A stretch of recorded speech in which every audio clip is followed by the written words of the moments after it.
Hi, Michael. It's Polliwogs. Come on in. Hi, Ellie. Come and play.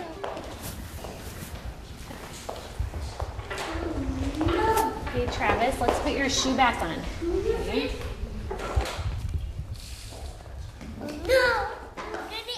One of the problems in autism and Asperger's is that children are often isolated. They don't have meaningful friendships. The kinds of friends they have aren't reciprocal relationships. Play with your friend.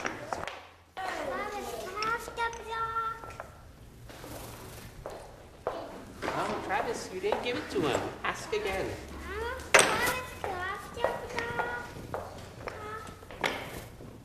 Travis, you're not listening. When you have meaningful friendships, then you have a high quality of life. So ultimately our social groups are to develop the social skills that lead to meaningful friendships that result in a high quality of life. Everyone stand up. Good job, you did it. Nice job. Uh-oh, Travis. No, Travis, you didn't listen. Milo, you didn't listen. You need to stand up. In the beginning, no one was really playing with each other. They didn't seem to even be aware that the other kids were around. They were just kind of in their own little world playing. Red carpet! Oh, Brock, you didn't do it. I said go to the red carpet. It's typical for a 3 or 4-year-old to get upset, but the level of tantrum behaviors they were showing when they were asked to do something they didn't want to do was pretty much above normal expectations. Hey, it's okay. Come here. Come here. It's okay.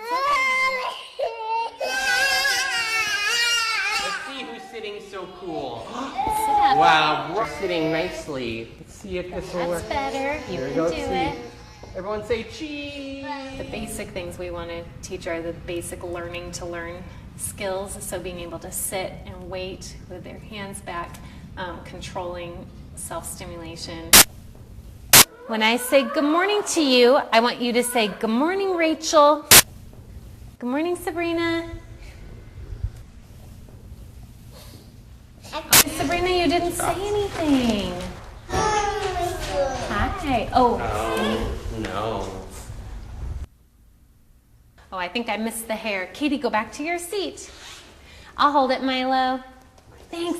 And go away. Hair. We're going to try to catch the kids being good, of course, with reinforcement. So we're picking out toys and things that we think the kids will like and that will be specifically reinforcing to them. And then whatever our target behavior is, so the sitting, the looking at the teacher, hands to yourself, we're going to catch them and be delivering reinforcement for those things. Good. I love that sitting, boys and girls. No. Are you okay? Some cake? You can sit down, okay?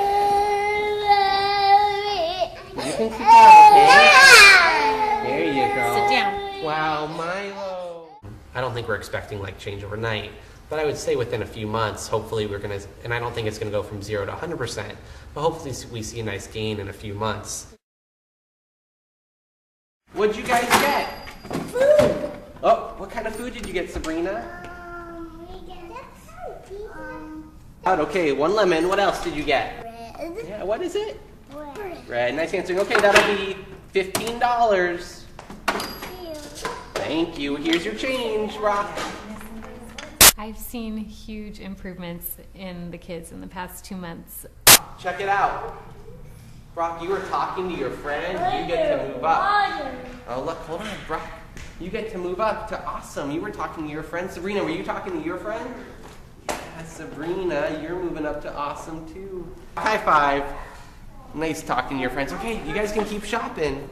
One of the main improvements is just that they are so happy to be here. There is very little crying now. They come in and they're happy and they're excited to see each other. Their affect has improved. You guys, it's time for fun games with Polliwogs. Everyone stand up. Find your partner. Sabrina. Good job. Travis. Back to back.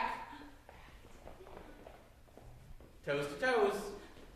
Wow. Wow, such good listeners. Snickers and Hoots.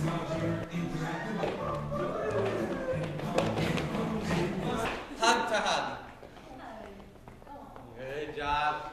Come over here, Polliwog. Another big improvement is just the learning to learn skills. They're all able to sit and pay attention for longer periods of time, following group instructions and individual instructions. Okay. All right, now we're gonna look at our old lady song. Let me see what pieces I have. She was very hungry. I have a nice kitty cat for her.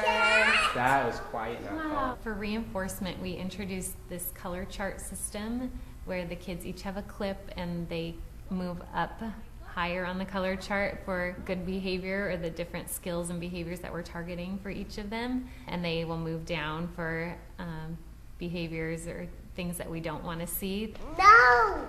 Oh no, that's not okay. No, sit back up. But yeah, that was not nice. That was not sharing. Yeah, look. Okay, so look, I you're love not Super on Kid. Super Kid anymore. Okay, you have to No. lose your cape. What's really nice is in the beginning we were having to use a tangible or a toy every time they answered a question, every time they met a goal or complied or responded. And now, using the color chart, we're able to reinforce less frequently. So they're really starting to work on those generalization of the skills and needing less frequent reinforcement. Rena, check it out. Were you having fun with your friend? Oh. Super Kid! Go get a cape. Yes. And Michael, were you having fun with your friend? Yeah. Super Kid! You can go get a cape too! Brock, over here, we use corrective behavior when they're not meeting their goals, if they're not listening, not exhibiting those learning to learn skills. You need to just put it on the right way. Put it on. Okay. Okay, go back to your spot, Travis. Who has the spider? Okay, so Travis, that's not it. You need to answer. So Travis, you're moving down. You're not on Super Kid anymore. No cape. No cape. Research shows you learn as much from corrective feedback as you learn from positive feedback. You still want to have a balance and you want to have a blend if you want to have quite a bit of positive feedback. But using corrective feedback is essential. You don't learn if you don't hear it. No, that's not the right way to do it. It's how you do it. You do it in a supportive way. You do it in a constructive way. You do it, but you're direct, and you help them understand what's right and what's not so good. And so we're an advocate certainly of using corrective feedback. As a teacher, I don't know how you teach without using corrective feedback. And Sabrina, you can line up. And Brock, go line up. Oh, that's not it, Brock. You're not on Super Kid anymore. Bummer. Okay. And Travis, you can line up too. There you go. Nice hands here. The first day, it would have been absurd to even try to go outside and be out there because they would have been running all over the place. And today, they're walking in line on the way to the park. They're playing games in the park. Even if a kid runs away, he's compliant enough to, we say, come on back, and he comes back right away. Just being able to work in different settings is really important. I think so many times people think of ABA as so rigid that you sit at a table across from them. And here we're in a group that looks really typical, and we're outside playing games.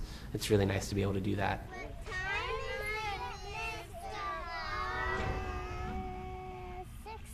And over a course of 2 months, now they start getting upset when they have to go home. They look forward to when the other children come and they jump up and down. They're so excited because now they do have social interests. And now they see the importance of being around other children, the joy of that. Go get him! That's right. Good job. Way to go.